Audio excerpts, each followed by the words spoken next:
Oh, hello, my sparkling storytellers!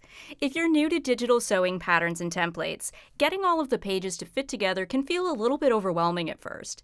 But don't worry, because in this quick video, I'm going to show you all the tricks to get your Palm Patterns PDF pages pieced together and ready to sew. Well, that's a bit of a tongue twister. Let's get started. The first step, of course, is to get yourself a pattern.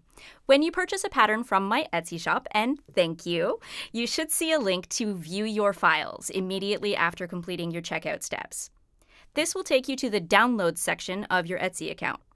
Keep in mind that you can't download your files right now via the Etsy app on your phone. You will need to sign in through a regular browser, and if possible, I recommend downloading at a computer rather than onto a tablet or a mobile device. You'll also receive a link to download your files in your confirmation email so you can get to them later, and you can always find your digital purchases later on in the Purchases and Reviews section of your account. Once you've got your pattern all downloaded, next it's time to print your pattern pages from your home or office. So this is one of the most important steps to a successful project, making sure that your pattern prints out at the right size. For the most reliable results, I recommend opening your PDF files in either Preview on a Mac or Adobe Reader in other operating systems like Windows. When you're ready to print, pay careful attention to the printer settings box that pops up on your screen. You're going to see options to scale or resize the document, and most printer settings are going to try to shrink or expand the document by default automatically to make the most efficient use of the page. You do not want this. Do not let the printer settings boss you around. You'll want to find and check the box that says something like actual size, 100% scale, do not resize, and so on. If the printer shrinks or enlarges the pattern, you may end up with pieces that either don't fit together correctly or won't fit your body as expected, which would be very disappointing. Even as small a difference as 1/8 of an inch can really throw your pattern off. You can print on either letter size or A4 size paper. The file is designed to fit comfortably on both types of paper, and the only difference will be how much margin you end up trimming away. Each palm pattern has a test square on the first pattern tile.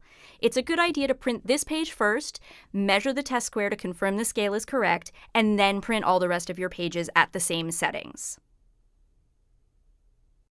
If you don't have a printer at home, don't let that discourage you. I often print my patterns at print shops and at my local library.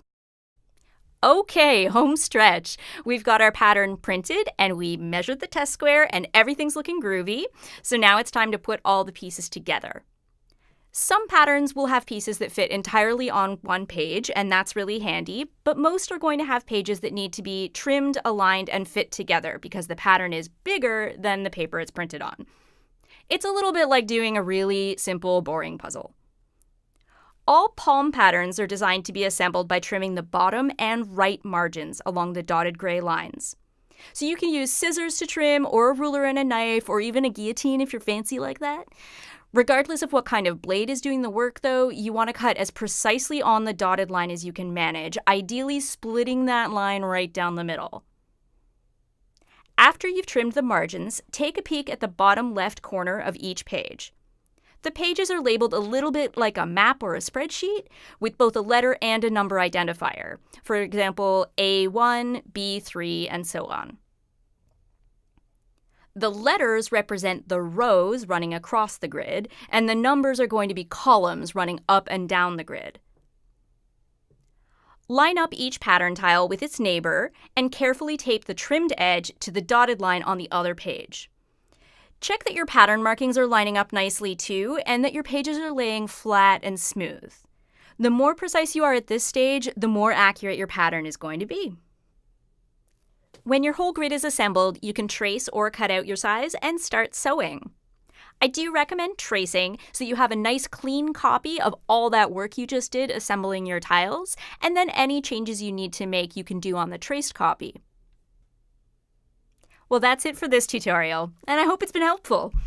Don't forget to check out palmpatterns.com for more tips, tricks, and inspiration. You'll find the link in the description. Happy sewing, storytellers!